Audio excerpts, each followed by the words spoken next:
So Tobi, welcome. Yeah. How are you? I'm good. How are you today? Today, actually, very good. Good day. Thank God. Yes, thank God. It is a good day. So I like your shirt very much. Tell me about it. Well, you're actually the first person that I'm sharing this with on the podcast, social media, blah, blah, blah circuit, whatever you want to call it. It's the House of Faith and Fashion t-shirt. It's the cover of the book. It's my beautiful, wonderful Elizabeth Sutton, who actually captures the essence of me. And in the back, actually, I'm going to go get the back. Okay. Turn around. The back is my new logo. Wow, it's really nice. It's like a door, like a very, very fancy door, how somebody puts their address on a door, because this is the House of Faith and Fashion. And you can see also, I don't know if you see up close, it's got the angel wings. Yeah. On top. Faith and Fashion, the double F. So I'm very, very excited to debut my T-shirt. So after the absence of being in the fashion industry for 40 plus some odd years, I guess I'm back. Like Godfather episode where they go, just when you thought I was out, they drag me back in. Yeah, so I'm very excited. Hopefully, I'm going to make the great contacts that I have at New York Fashion Week and all the people involved in New York Fashion Week, because the debut should be officially during New York Fashion Week. So very, very excited. Amazing. So back up a little. So this is your book that recently came out, but you were in fashion. Yes, it's beautiful. You were in fashion for a long time, and you tie them together. Faith, all faiths, or Judaism specifically? Well, it's Judaism specifically, but I'm going to backtrack with you. I have been in top level positions in the fashion industry for the last 40 some odd years, which is a very, very long time. Back when they didn't even have Instagram, social media, they didn't have cell phones. Back in the day. When the runway show was was the media that was the most popular way of going. But anyway, I been in the fashion industry in many different wonderful positions with top level companies like Victoria's Secret, JCPenney, Kmart, Nicole Miller. I also was part of a team that developed the first hip hop urban brand straight to go to Kmart and went up against the big boys like Fat Farm and FUBU. And I see Damon now on Shark Tank, and I laugh and go, at least I beat you at something. I beat you at an exclusive for Kmart. And I've also produced many fashion shows for New York Fashion Week. And been involved in every aspect of the fashion industry you could probably think of.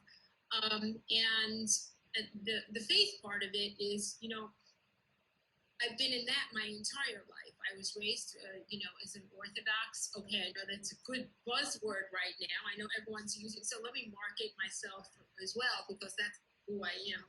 I was raised Orthodox. As a matter of fact, I also went to Beis Yaakov, which is now the buzzword of the moment. So I've got all the Netflix buzzwords right now, but I've actually lived this, so been there, done that. And it happens to be that I was raised in Kew Garden Hills, in an Orthodox community in Kew Garden Hills. But another good part of my immediate family is in Borough Park, and it's really authentically Hasidish. And I kind of also, you would say that I rebelled. I rebelled because I wanted to know more about my Judaism, and I really didn't buy into the fact that I had limitations. And I, went into the garment industry, and I, in these incredibly wonderful positions, and then, but also in my track of life, I was a Rabbitzen. I'm still a Rabbitzen. Was married to a rabbi, and then and then broke another glass ceiling and became ordained myself. So I've got a double title of Rabbitzen and Rabbi. So I dare you to find somebody that's got a double title. Wow. Who's Orthodox, who's been in the fashion world for 40 plus years and all that.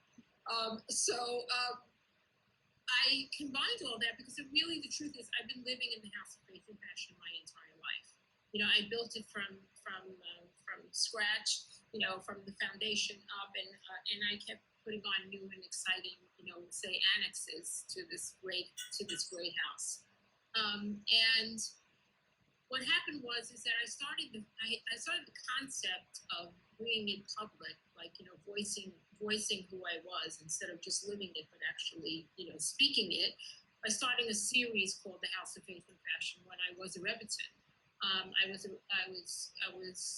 had classes about teaching the God-given talent of creativity to even fashion designers, because I thought that would be like the most glamorous way of learning Judaism. And yes, the answer is this mostly is about Judaism, but then again,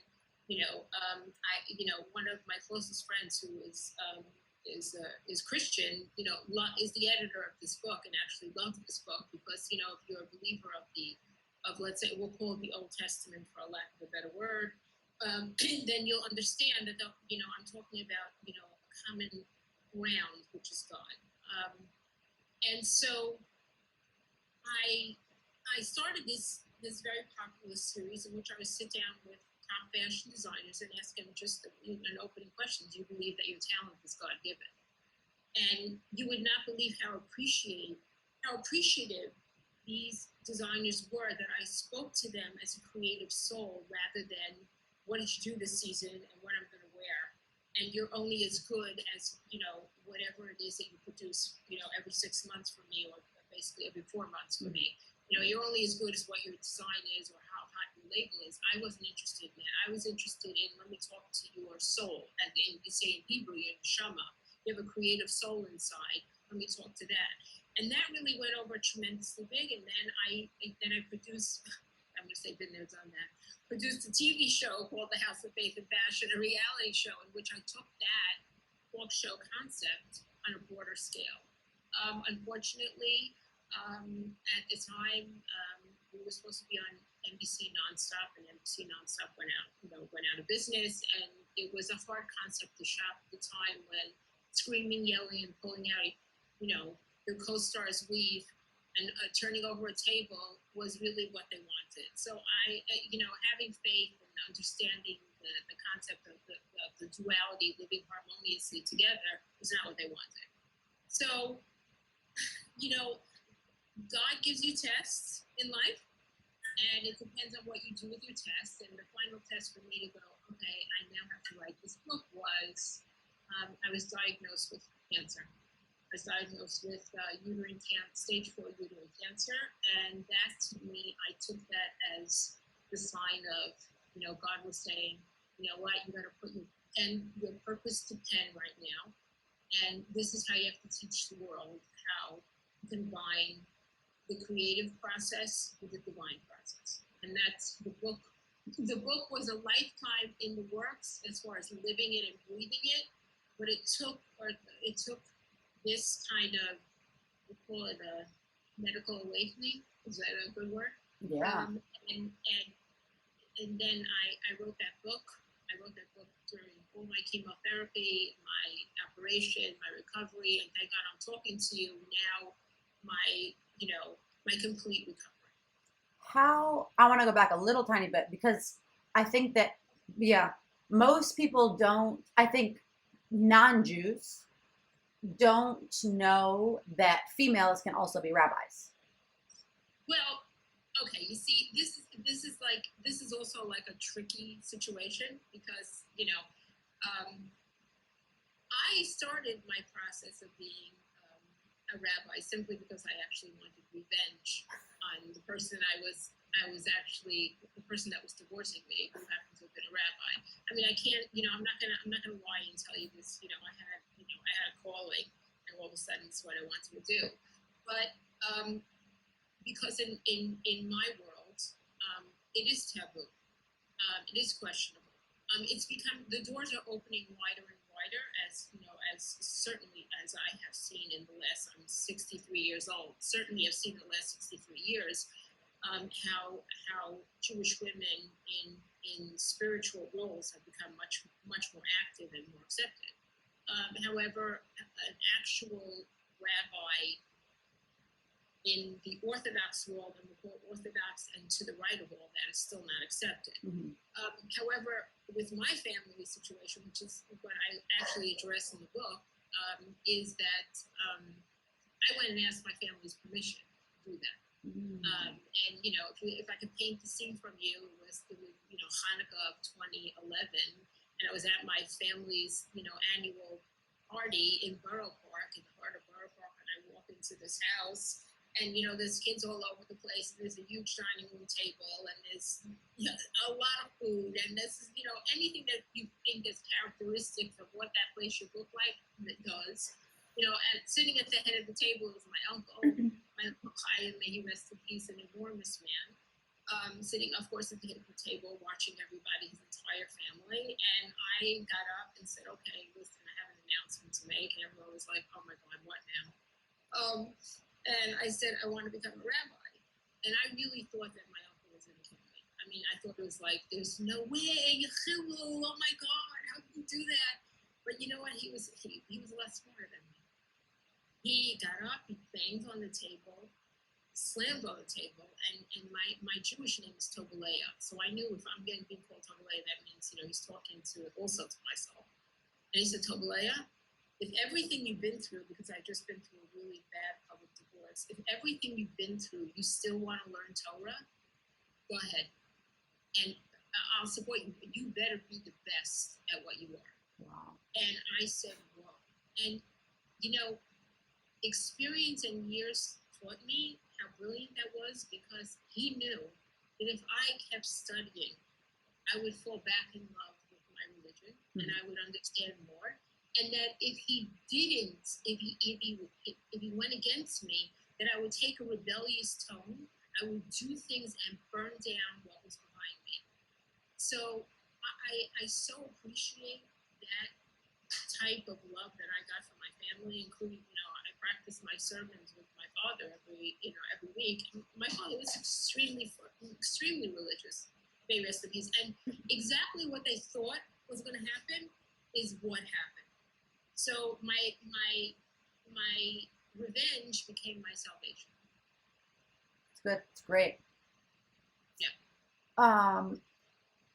With religious, I mean, obviously depending where you are along the spectrum, I think that a lot of people in general don't understand that being Jewish, there's so many different spectrums of it. So like, you could be Orthodox, you could be, you know, modern, you could be wherever, Reform, you could be wherever you are,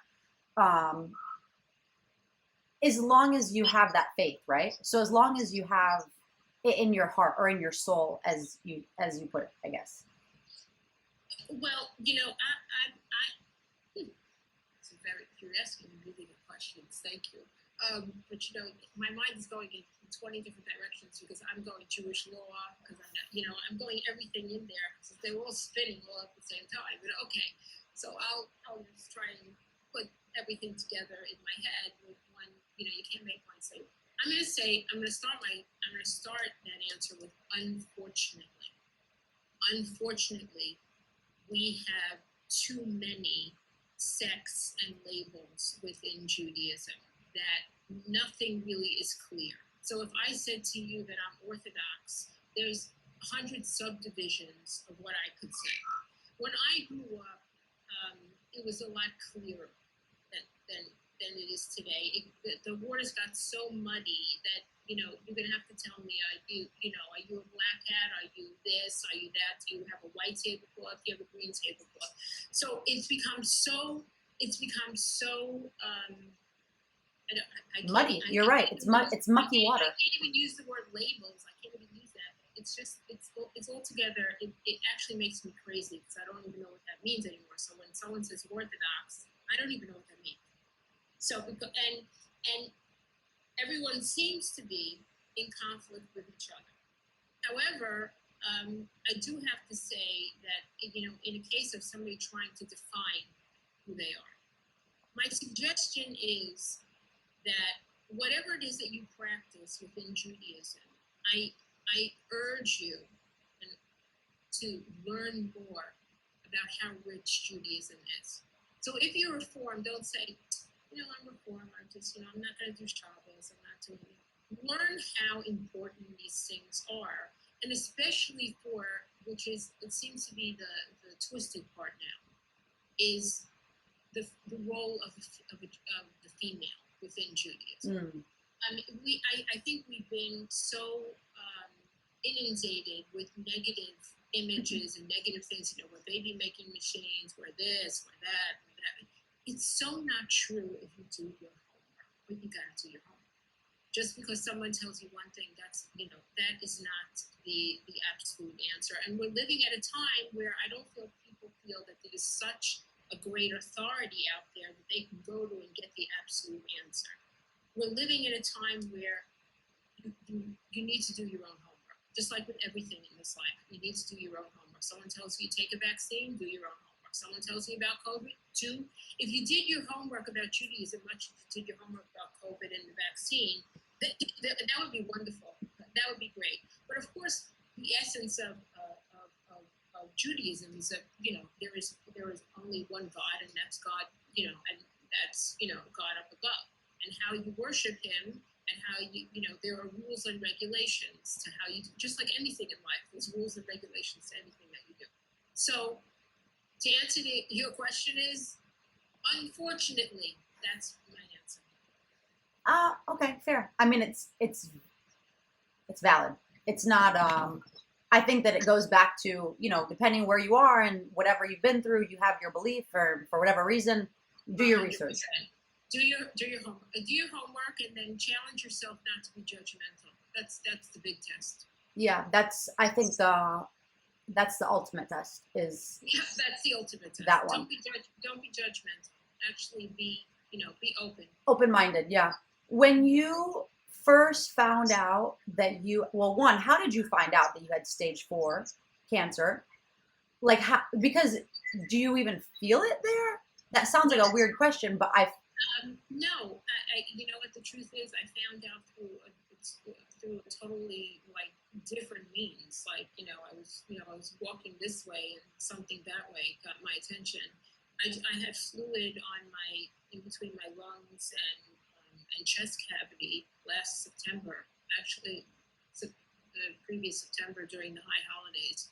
I was sitting in synagogue and I was very, very uncomfortable. I thought that perhaps maybe I had COVID or something along those paths. I went to a pulmonary specialist, and I did have fluid there. And as part of the procedure, they take the fluid and they send it out to the testing just to make sure.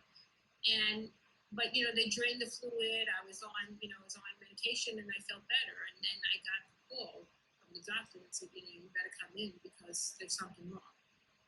And after finding that there was cancer cells within the fluid, then we went along the process of where is it coming from, so on and so forth. And the final diagnosis didn't come until December. So a couple months later. And then the journey started, and then the book started. So the book, the journey, and there's nothing like being told that. You go, oh my God, I really better kick my butts and start doing what I really always wanted to do, and let's just do this. So what do you think in general it really is that, right? Like, so few people just take life by the horns and say, I want to get that fire under my butt, I want to do this, I'm going to do it, until something so frightening happens. Yeah. Yes. I mean, it's a test. God is always, you can't walk out of this life without being tested. There's a message behind the test. You just have to find it. It's not easy to do because you can cave into it and just make the disease your purpose. Just go, because it could be all encompassing. It could take you over. But I chose not to do that. I looked at it, I tapped into what, my faith. I mean, I can't, I can't tell you that I wasn't scared in the beginning. I can't tell you that I just, just went right into this. I went through my process of basically, what do you mean? How can you do this to me? What did I do? Didn't I just go through A, B, C, D, E, F, G, and, why do I have to do this? But that didn't accomplish anything. So after I got through my hissy fit, you could say that, I then went, okay, I guess I have to write this book. It was actually extremely clear to me only after I went through my entitlement, terrible twos tantrum. And when you were fighting through it, how long was that process from as soon as you were diagnosed to, I guess, your clear treatment? Yeah, it was December until a month ago. Oh, so recently. Very recent. What was your obviously you had to create this rock armor mentality, right? Like, I'm going to do this. I'm going to be fine. I will be, this kind of, I don't know about mantra, but like, oh yeah. What was your, my first thing when I decided that my project, or at that point I thought it was my legacy, because you don't know. I mean, okay, let me understand that this might be my, magnum opus. This might be it. So what am I going to leave behind? And aside from, of course, I have a wonderful daughter, but like, what did your mom do? And after that, I gathered 14, I call them my prayer warriors, 14 of my very, very close friends who happen to be all powerhouses within different industries. And I put them together, and they fortified me the entire way. They fortified me. If they didn't get, there was a Torah class before each and every one of my chemo treatments. There was constant Tehillim psalms being said about me. There was a challah bakes. There was everything, and then every essay and every page that I wrote, I sent it to them. I'm like, okay, because they wanted to know, okay, what'd you write today? What'd you do today? What'd you write today? What'd you do today to get this accomplished? Are you finished with chapter 1? Are you finished with chapter 2? Did you go see this? Did you do that? So they pushed me even when I didn't want to be pushed. I'll give you a clear example. I mean, this cover, which is, I love this cover, but this cover, I wish I could tell you, I did this whole thing. This is all me. It's not.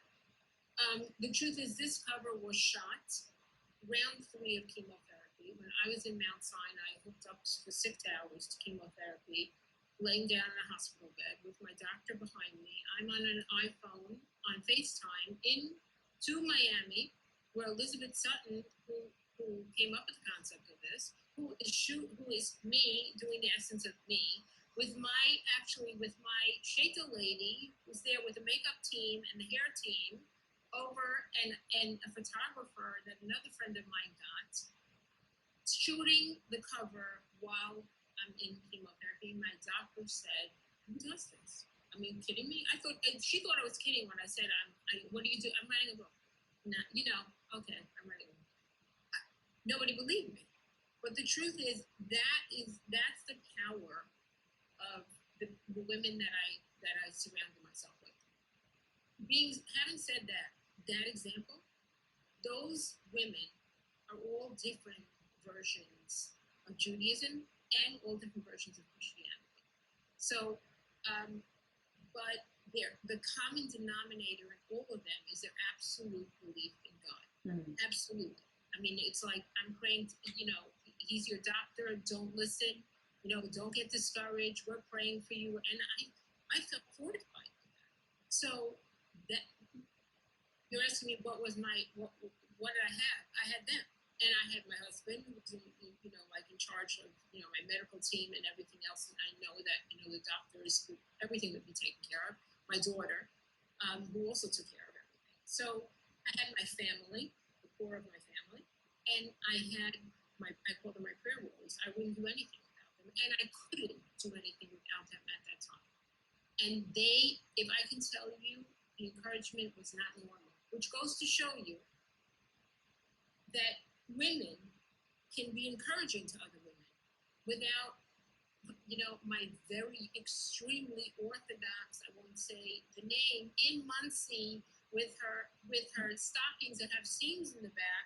She didn't say to me, oh, she didn't judge me. I don't judge her. She's like, no, I'm praying for you. I'm doing this for you. You're going to get that. You're going to get this. You're going to get that. On the other side of the spectrum, I had somebody who's Christian.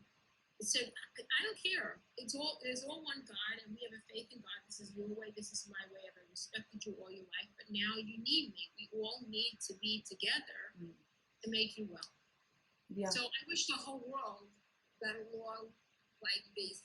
And the fun thing is that on June 14th, I had it's called a Seuda Toda, which means a banquet of thanks to God for being alive, really. And I had it in my backyard, and I had my prayer warriors. And even my husband couldn't believe the type of women that I got together. It was not, I wish there was a camera there because it was just not believable. Because it went from Satmar Hasidish to, I'm going to call her like she is probably the most important Black female in media, okay? The spectrum, and everybody danced together, and everyone danced in the rain and celebrated just I'm alive and how thankful I am to these women for making sure that I was. Yeah, it's amazing. There's something about belief, and when you can, I guess, in this specific instance, they all had the greater belief and the hope, the faith that you would be fine, right? Like that. And it makes you wonder why in life in general we can't just have that for one another. Like, why is there this, especially with women, and I'm sure you've seen it, I'm sure you've lived through it, where women are just so nasty, like they're jealous, and it's just in the fashion industry too. I'm sure it's been like, well, the fashion industry, it's got a bad rap. But if you read my book, you'll see just how connected faith really is in fashion. How faith and fashion really is. I mean, God. My first essay is about the Metropolitan Museum of Art and the Met Ball, in which I've commented on numerous times on national TV, and I talk about actually Heavenly Bodies, which was the most highly attended exhibit that the Met has ever had, the costume exhibit the Met has ever had up until today. And when I walked out of there, I was floored by how beautiful the church vestments were and all of the designers' interpretations of what I was absolutely beautiful. I'm not saying that. I walked out of there and said, don't they know that this is 2 chapters in Leviticus, that God was the first couturier, that the high priest's outfit and jewelry was so intricately detailed that don't they know this is where this is all coming from? I mean, you even look at it, it's even, you could say, how one designer knocks off another designer and say, hey, where'd you get the inspiration from? This all comes from God. So why not pay tribute to that instead of thinking this is all you? Yeah. So that's why, the job, the job that I had with this book is to make sure that everybody understands that you can elevate the creative process to divinity, because he's the first creator. Is there anything more beautiful than the pattern of a tiger? You didn't make it. I didn't make it. Mm-hmm. You said you didn't make it. Karl Lagerfeld didn't make it. So why not pay tribute to the first master couturier? Could you ever really duplicate the colors of nature? You could try, but yeah, you're right. You're right, absolutely. But do you see this weird thing where it's like you're not supposed to talk about God and religion? It's like one of those subjects, like you're not supposed to talk about politics. You're not supposed to talk about. Do you see it with religion? I see within this country that is becoming. It certainly isn't trendy. What's now trendy is, I can be whatever I want. I can say whatever I want. And my opinion is more valuable than yours. And if you don't agree with it, then I'm going to cancel you. I see that. And I don't, part of being an unorthodox, orthodox, rebellious, or whatever it is you want to label it is, I don't care what people say. I'm going to talk about God. I don't care what people say. I'm going to praise God. I don't care what people say. I'm going to praise God because I'm Jewish. So I don't care. Yeah. No, it is. It's, well, and my husband and I talk about it because we have one little one, and he's from Israel, and I grew up with a Chabad, and so we found what works for us being Jewish and, raising and having a Jewish family. But it's interesting being in New York City, where I think it's the highest Jewish population outside of Israel. And it's still, people are so confused. And, and I get that, because how would they know unless they do their due diligence? And I don't expect anyone to know. But it's an interesting thing how it's so taboo to talk about it. It's crazy. But, just by what you said, why wouldn't somebody want to know? I mean, really, when you think about it, when you rent your apartment, do you read your lease? I mean, some people do, some people don't, I guess. Right, but I'm sure they do. But wouldn't you say it's in your best interest to know? I mean, if you're buying appliances, do you read the manual? If you go to IKEA and you buy a piece of furniture, do you not read on how to put it together, or you just go, I don't want to talk about it? Well, and that's the thing, though. People don't want to talk about it. That's the problem. That's exactly what you're saying, which is why it's which is why I'm so happy that I wrote the book, and that it's got such a tremendous response, because it's like, okay, I never really thought about it that way, and when they read it, they go, wow, you mean I don't have to actually choose one way or the other. I don't have to sacrifice one in order to have the other. I can actually appreciate the fusion between both. And I talk, I've got in there top fashion editors and chief rabbis. And I really challenge anybody that could actually put those two subjects together harmoniously in a book and go, okay, I could talk to the chief rabbi of Moscow, about Jewish femininity. And I also could talk to a top fashion editor from Forbes and say, what do you think about, how do you think that Rosh Hashanah relates to the cover of a magazine? We have that discussion. Is it impossible? Does God want you to look like that Photoshop cover? Doesn't he want you to be imperfect? Don't you understand that being imperfect and not Photoshop is the way God wants you? Don't come to me perfect, because perfect's not real. So where else can you have that discussion? You could read about that in such a way where you can go, wait a second, okay, I get that. I get that I can wear, it's like I have an obsession with monoblanc shoes, and I talk about it in my book.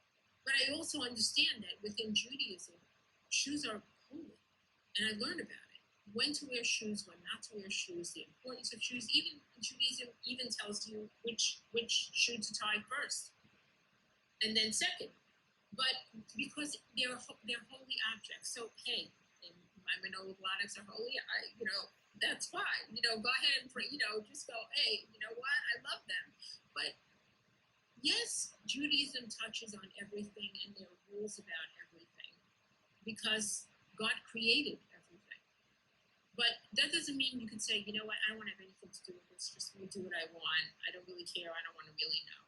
And you're losing out on so much. You're just losing out on so much, especially Jewish people. Oh, my God, read the book.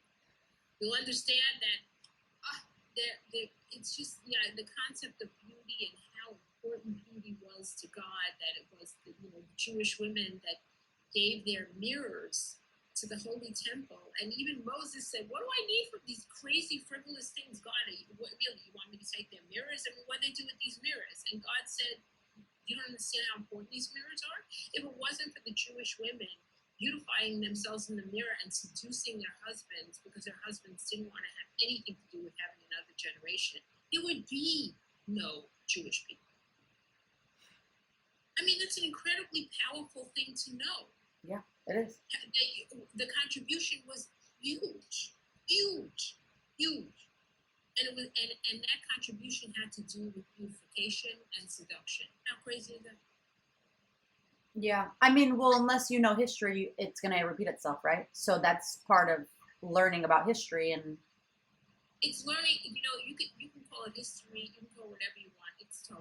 Yeah, it's in the Torah, and the importance of it. How you package things and how you present things is tremendously important. I mean, in fashion marketing, isn't it how you package things that matters? Same thing with religion. Same thing with Judaism. If you package something where, you know, you're not allowed to be beautiful, you're not allowed to look attractive, you got to hide yourself, you have to, like, you know. Why do you think that's how it's packaged? Excuse me? Why do you think that's how it's packaged? I can't relate. I can't give you the absolute answer, only to say, from watching, you know, for 63 years of watching, I've got 63 years of observation. The lack of control equals the means to control. When society gets more and more highly sexualized, the other side is going to go in the other direction. It's almost like if you squeeze both ends of a toothpaste, you're going to have a blow up in the bathroom sink eventually, and that's what's going to happen. There's going to be a blow up at some point, but it's becoming a real struggle. You know, it's another essay that I address in this book. Is also, you know, I talked to a top plastic surgeon, you know, the celebrity plastic surgeon, and we talk about, you know, how do you feel that, you know, you're altering God's image? You know, how do you know, what are you doing? And we have this discussion, and how the subject is brought up is there is now a battle within, even for just Jewish women, whereas the ultra, we'll call it extreme to the right, do not put any images of women at all in publications. Nothing. Just their name, barely. Okay? Now, you have that on one side. But why? Because they think that, you know, if you look at an image of a woman, you're going to have bad thoughts and so on and so forth. So they want to eliminate any idea, any like possibility, even though it's not a woman's obligation, you know, to hide just because you can't control yourself. But on the other side, you have Netflix. Okay, so, and I'm not going to name names. You have Netflix, so you have such two extremes. So, and then you have society, which wants to eliminate the idea of female altogether and call you it or she, or, you know, they. So think about that trilogy. Birth bearer. Yeah, birth bearer. Okay, you know what I say to that? I challenge the man now to have stage 4 uterine cancer, and I'm talking. Okay, I'm telling you who you are. But that's besides the point. So if you could think about that trilogy that's going on right now, that's suffocating the middle ground of a Jewish woman, there's a lot of things going on that you have to deal with. So the answer to your question is I don't know, but I'm sure it is a aftermath of all these things going on, and these are powerful forces going on. I don't want to keep anything. I want to do whatever I want. You can't do anything. You don't exist. Really? Okay. It's so confusing. Yes, it's very confusing, which is why do your homework. Don't let this, or this tell you who you are. God wants you to find out who you are. Go stand tall, educate yourself, and find out who you are. And read my book. Yeah, definitely that. Definitely both of those things. What else is something, what do you think is,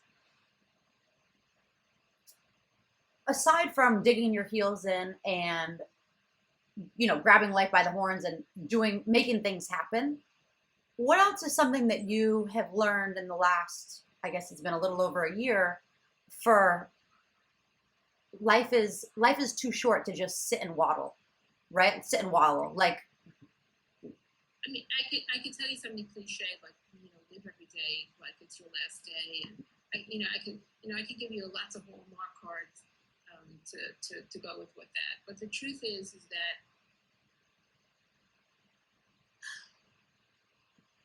what I learned the most is that one, something is always going to happen to you, and of course, like I said in the beginning, you know, it's not what happens to you, it's what you do with what happens to you. Okay, that's one thing. But the other thing is that I can't emphasize enough what it's like to surround yourself with like-minded people. You know that expression, you really are the total of the 5 friends that you're around? It's very true. It's extremely true. if you're this also comes from ethics of the father, from Pirkei Avos. You have to know who your neighbors are, and you have to to understand who you're surrounding yourself with, because whatever it is that they have will rub off on you one way or the other, good or bad. So I really, really understand much better the power of my prayer warriors, the power of the women that surrounded me, and made sure that I stayed grounded, nurtured, but extremely authentic, and then also supported, that I could stand up and say, this is who I am. Well, it's sad and scary in those situations because you learn who you can count on. Some people step up, step in, some people step out, and you realize who you can't count on. Exactly. But I've been through enough scenarios in my life that I know, this is my fourth marriage. I've been divorced 3 times. I've had businesses do well, I've businesses fail. So I know what that's like to have, fair weather friends, or, as my ex-father-in-law used to say to me, some of these friends are just a check away. You write a check to their, foundation or to their charity, and they're your friends again. If you understand that that's not really real, then you'll get it. You'll get it in life. So, writing the book and understanding that might have been the last thing that I ever left was much more important than getting my financial assets in order. Right. Because that's fleeting. That stuff is like, oh, okay, what? Okay, but it's really what did you give? What did you contribute to society? What did you do? What do you want to leave? What's the message you want to leave? What do you want to be known for? As opposed to, I was a real estate broker, I was a lawyer, I was a fashion executive, I was this, I was that. And those are just titles, and meaningless titles. They leave. There's, what did you do? Contribute. Yeah. What was your mission? What was your contribution? What was your passion? What was your purpose? And so, and that is like, define your purpose and go and do it. And surround yourself with the right people that understand how important your passion is, and they believe in your purpose, and they want to help you in your purpose. Definitely. Well, I have 2 questions for you. One, this specific book, yes, that one. You found your purpose in writing books, or are you planning to write another one? And what kind of advice would you have in, I don't know if it's to women, to men, or just life advice in general? You've been married, you said you're on your 4th marriage. Yeah, this is my 4th and final. Like the basketball things, final 4. Final. Done. I'm done. And you can make a joke about it. Some people won't even talk about it. No, I can make it. It's my husband and I are both the same arithmetic. I'm 4, he's 4, and we're the final. We did that. Finish. Final 4. Finish. What is something that you learned with that? Because I think I know people who maybe have been married and divorced 2, 3 times. What did I learn from that? I had another podcast in which this was addressed to me. You know what I learned? I know this might sound crazy, but I learned that I really was always good enough. I just had to find somebody that could recognize that. Big. Yeah. That's super powerful. Mm-hmm. Mm-hmm. Yeah, it's easy now, especially with social media, to just not feel like enough. Well, you can alter yourself. Yeah, that too. Be enough. You could look your worst, and with a few screens and a few whatever it is they use, filters. I'm sorry, a few filters on Instagram, and you don't even exist. Yeah, but that's the problem. It's not reality. I know that is the problem. It is. And you know what? I don't envy you guys, because at least I have a history inside my head. I remember what things are. So we never thought that we would look, and no one ever thought that they'd look like at the time, the cover of Vogue, or the cover of Harper's, or the cover of Vanity Fair, and that was completely photoshopped, but hand photoshopped. or an ad campaign, which was so obvious that it was Photoshop. Now, unfortunately, you can do it to yourself. Be careful what you wish for. But that goes back to the same essay that I spoke to you about. That God wants you to be come to Him in imperfect self. You don't have to have a gazillion filters. Well, and what's perfect for that matter? No. The latest trend. You know what's perfect? Flawed. Yeah. Flawed. I always say I'd rather be a damaged masterpiece than a complete perfect thing. Yeah. It's interesting because my husband and I talk about this with having kids, and everyone who's getting, this and that and all these surgeries and whatever done, and it's like, it's almost scary for the kid because the kid, the girl, the daughter, whatever, the son comes out and says, "Why are you so pretty and why am I not?" to the parents.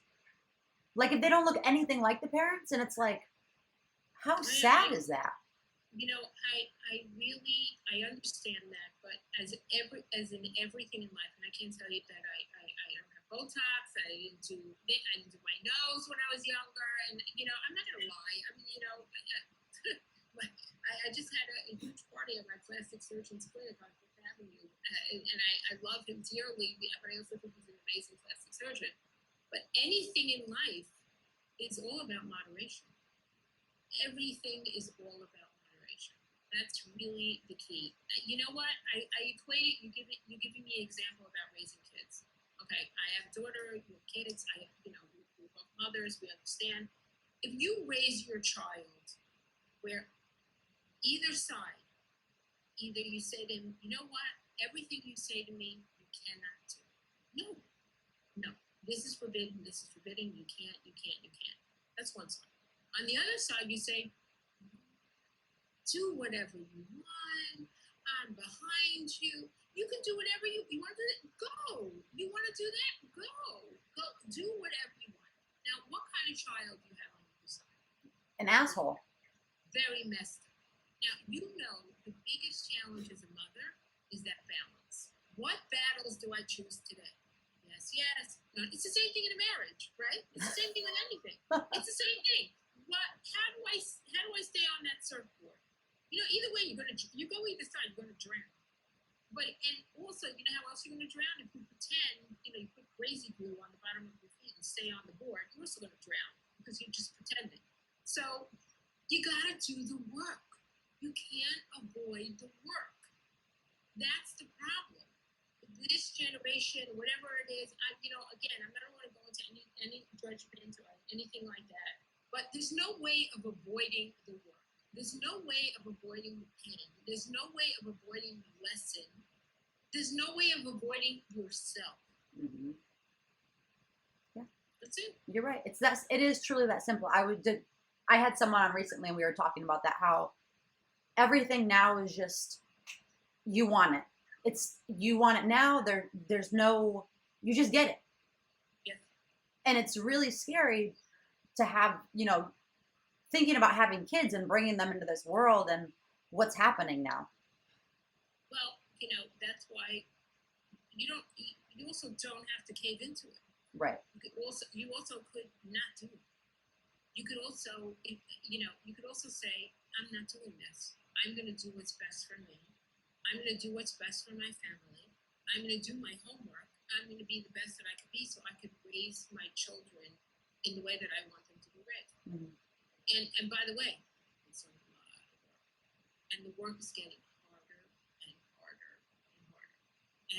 And listen, I'm so happy my daughter's 27 and well-grounded and I don't have to go through this anymore. But, every generation has its own issues and that in which you have to do that. But I'm such a firm believer in the middle ground is the hardest place to be. And I really believe that's where God wants you to be because you actually have to think about it all the time. Right. Because you have to make those decisions. So seek the middle ground. Balance. Like in yoga, everything's balanced. Your life is the same way. Yeah, you're absolutely right. That's just the way it is. So that's my advice. I like it. I think it's absolutely on point. Thank you. So one other thing real quick, unless you have anything else, you are saying your age and you look incredible. good surgeon. Okay. See, what can I say? No, but there is something to it. So there is something to it in moderation, balance again. Exactly. What do you have to say? Tell me more about that with that. But also I'm curious with with your chemo, the everything that you went through, or just being, depending your level of Judaism again, you just wear a wig. Yeah, but you know what? I'll dissect that question. No, it really wasn't a question. I'll dissect it anyway. Underneath here is, of course, I've lost my hair.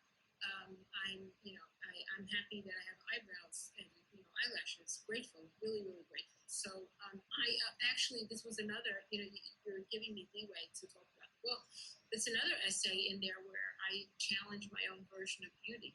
So I went through this because cancer, no matter what your religion is, will attack your beauty. And uterine cancer or any female related cancer attacks your inside and your outside. Because unfortunately, if you have any malarian, which is in the area of the reproductive organs, this attacks your purpose, your motherhood. Even though I say that my kitchen was closed a long time ago, I still went through an ordeal of the fact that that part of me is gone. So it attacked the inner female in me, and it attacked the outer female in me. Losing my eyebrows, losing eyelashes, losing anything that you can hang on as to your external beauty. So you get a dose of we'll call beauty reality, or redefining beauty reality to anyone that goes through cancer. So that's something that which I talk about in my book, and I talk about what is real beauty. In Hebrew it means tiferet, which is beauty, and beauty actually means balance, which I found to be completely very, very interesting. Back to balance again.